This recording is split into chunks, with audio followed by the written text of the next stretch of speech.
And the idea, Sophia, is to not lift up your pencil in between. I notice you with think. There are lots of animals in the ocean. There are lots of mermaids in the ocean, and you have to remember to take away those lines that you're putting there.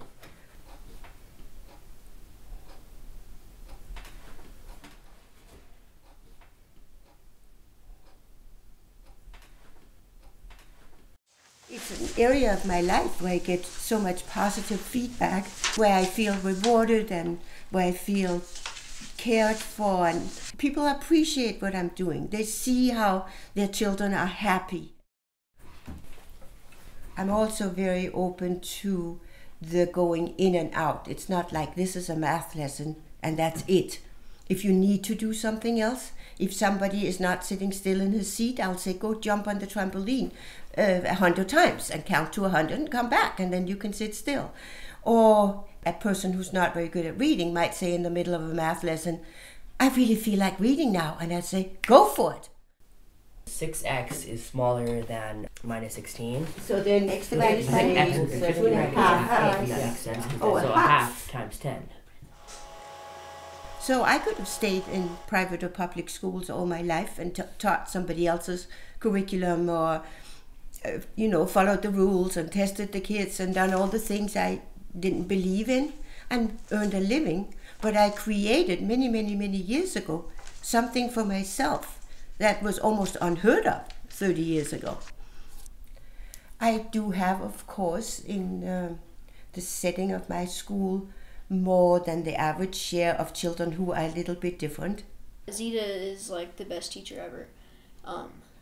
She's very nice, she's very patient, and this school is for me because I kind of have like issues.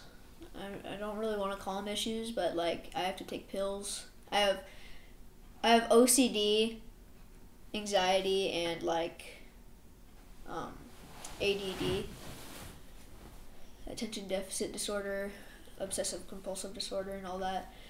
And she makes this place comfortable for me, so like I don't have to worry about feeling weirded out or like have to hold in my feelings or anything. She understands, and she tries as hard as she can to make it better for me, and I really appreciate that.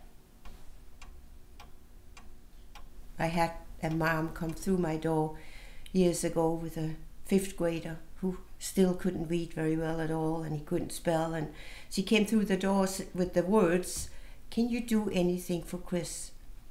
Public school is destroying him." The way Zitta does her school program, I really enjoyed it, and I liked it a lot, and I thought it was really productive. The small classroom, the one-on-one attention that she gives to students really does give them a nice boost, especially with self-confidence, which I was suffering personally. And I had him all the way through high school, and he graduated. I of course also have the extra bright kids who are just too busy with their life to go to public school, so they come here 3 times a week so that they can do play violin in orchestras or dance ballet or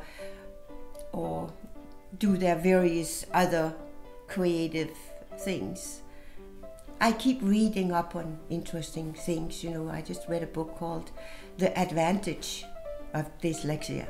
Not the dis, but the advantage. Before I went to Zitta's, I was used to public school, and it was just rough. There's bullies, and the teachers were not nice at all. They would just not be grateful for what you did, and they wouldn't be proud of it.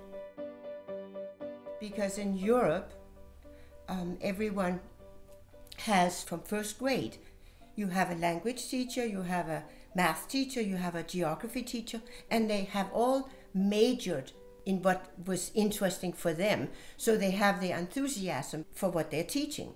Where in America, most any English teacher is teaching math as well, at least up through 6th grade, sometimes through 8th. Because of a long vacation time, when they come back, they spend a lot of time reviewing. So really, they only get half of a year worth of actual learning. When it comes to other students, at my college level that went to normal high school, such as my brothers and friends, I do feel a difference between them and I. Mainly, it's either a maturity difference, from working here with Zitta alone. I didn't quite go through the normal high school hijinks, so I don't know.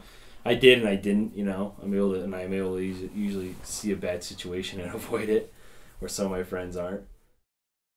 And this poor little guy, his A's, they looked like elephants and kangaroos and anything other than A's. And instead of complaining, my teacher went over to him and looked through the line of A's, took a red pen, made a big red circle around one of the A's, the best one he could find, which wasn't very good, and said, "Wow, that is really nice. Make more of those." Isn't that a sweet story? It makes me all emotional thinking about it 65 years later.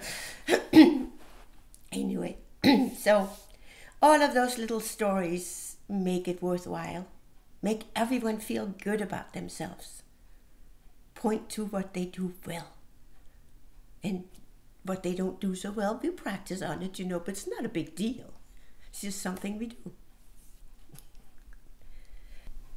And so I followed my dreams and I created what I needed for myself. And in the process, my hope is that I have done a lot of good for those kids who've all been through my system.